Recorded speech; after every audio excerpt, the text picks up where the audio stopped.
Asibambe ngomthetho omdala, umthetho wokubingelela nokucela uma sibuza amaphupho. Igama kupastor wenike channel inyofliki number isenze kuphela kusongola ekuseni ka 5 ntambama ungumlandeli le channel. Okubalekile uma ungifonela ke ungangibuzi igama.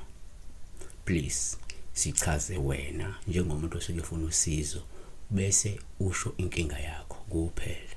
Simple as that. Sibheka la Oriel Myeni uthi ngicela ukubuza uma uphupha undiza uya ezulwini ngabe kuchaza shuli la uyandiza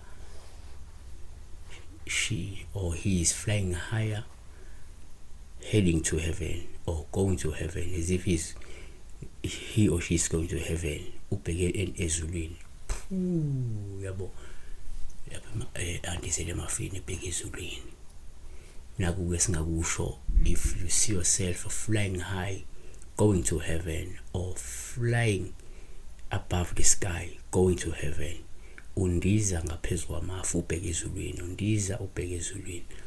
Number 1 ngokujwayelekile uma uphupha la izulu sikuthele njengoPaul uhluma ulibake sezulwini ke ngoba lokho kungasho ukuthi kungenzeka umuntu oqotho wena umuntu ongcwele umuntu osindisiwe futhi uyawugcina umthetho kaNkuluNkulu yabona.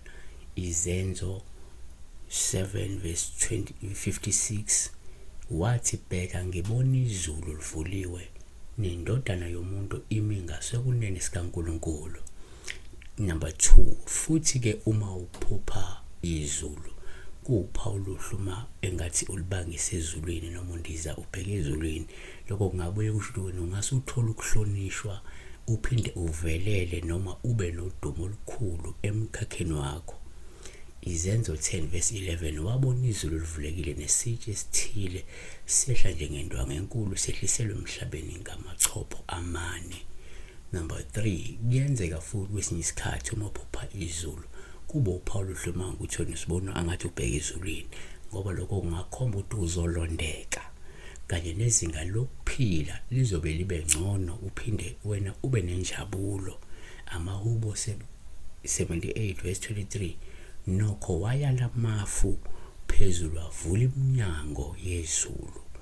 Number 4 ngokwesintu uma uphupha izulu noma uphupha kuba uPaul uhluma ngathi wena ulibangise ezulwini noma ke ubheke ezulwini ngoba lokho kungasho ukuthi kungenzeka wena wembethe amandla kamoya noma ke singathi umuntu onesithunywa sezulu.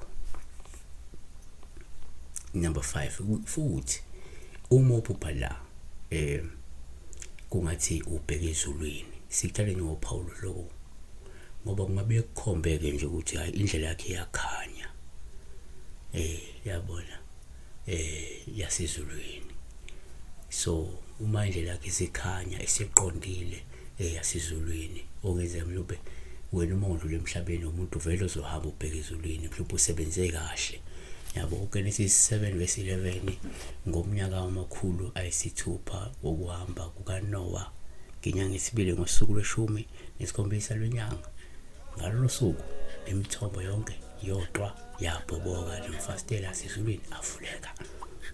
Siyabonga kakhulu ke besibika la ukuba nje undizela phezulu ubheke ezulwini noma ndize ngathi ke ubheke kuphi ezulwini.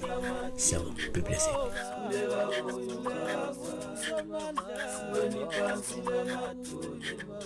Kulega